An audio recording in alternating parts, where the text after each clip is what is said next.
Rose Zary and the Royal Emerald Secret by Darling James Mirame. Chapter 17. A Tough Day.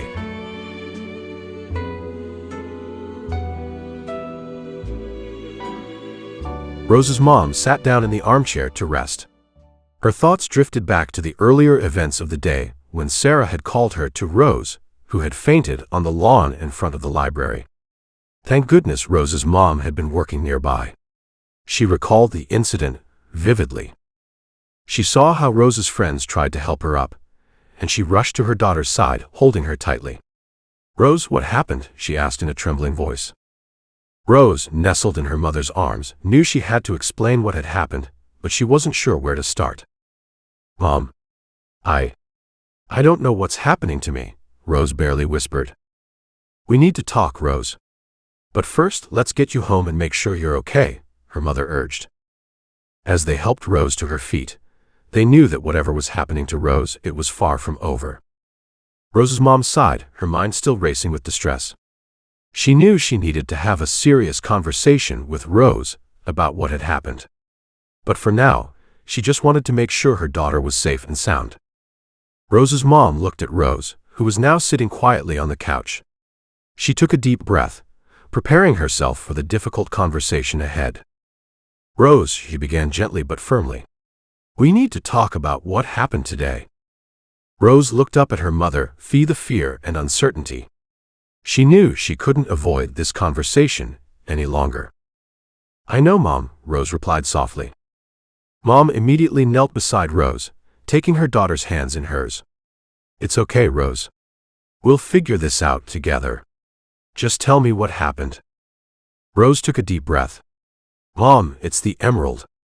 It's doing something to me. I can feel it." Mom's grip tightened, her countenance showing determination. "We'll get through this, Rose. Whatever it is, we'll face it together. Now, tell me everything from the beginning."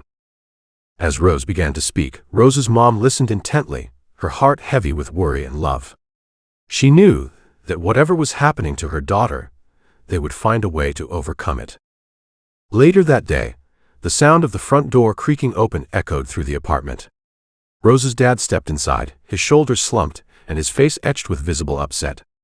Their mom, who had been sitting on the couch with a small book of Szymborska poems in hand, looked up and immediately sensed that something was off. "Hey honey, welcome home. You look like you've had a tough day. What's wrong?" Marta asked gentle. Rose's dad sighed heavily, running a hand through his hair. "The galleries rejected my art, again. They only care about money, not the art itself." Marta's face fell, and she reached out to comfort him. "Oh, I'm so sorry to hear that. You've put so much effort into your work." "It's just so discouraging," Dad expressed with frustration. "Sometimes I feel like I'll never make it as an artist." Mom took his hand and looked into his eyes, her voice soft yet firm.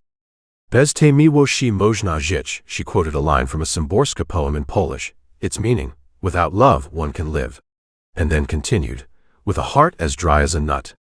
Don't give up, honey. Your art is amazing, and it deserves to be seen. We'll find another way." Dad hesitated for a moment, his expression reflecting frustration and hope. Then a small smile tugged at the corners of his mouth. "You're right. I don't know what I'd do without you. Your unwavering support means the world to me." He reached into his bag and took out a small package, setting it on the table. In her room, Rose was engrossed in untangling a chain from which a brilliant emerald hung. The chain was knotted as tightly as a Gordian knot, but Rose was determined to unravel it without resorting to cutting it. With deft movements of her small fingers, she carefully slid the links apart, stretching the chain bit by bit. A soft knock at the door interrupted her concentration, and her mother entered bearing a warm smile and a package. "I got something for you, Rose," she offered with affection. Rose brightened as her mother approached and handed her the package. Setting aside the emerald and its chain, she eagerly accepted the gift. The package was wrapped in vibrant, colorful paper, and her curiosity piqued. She couldn't wait to discover what lay inside. With meticulous care, Rose began to unwrap the paper, her excitement building with each fold she peeled back. Her mother looked on with a warm smile, watching as Rose finally revealed the contents of the package. "It's forest moss," her mother said, her smile widening. "It will help your plants grow beautifully." Rose's face beamed with delight as she looked at the precious gift. "Well, thanks. I can't wait to see how the orchids grow with this moss." Mom smiled, brushing Rose's hair gently. "You look different, Rose. More confident. What happened today?" "I feel it too. The emerald is helping me believe in myself." Rose nodded. Marta's expression turned cautious. "That's great. I was worried today." "What happened to you, Rose? You need to drink more water. You were very dehydrated today. You became extremely weak and nearly fainted." Rose looked up at Mom with apology. "I'm sorry, Mom." Mom hugged Rose tightly. "Everything is all right now. I love you." Rose hugged her back. "I love you too." Mom looked at Rose with worry.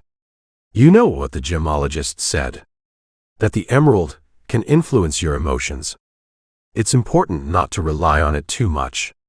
True confidence comes from within." Rose nodded with determination.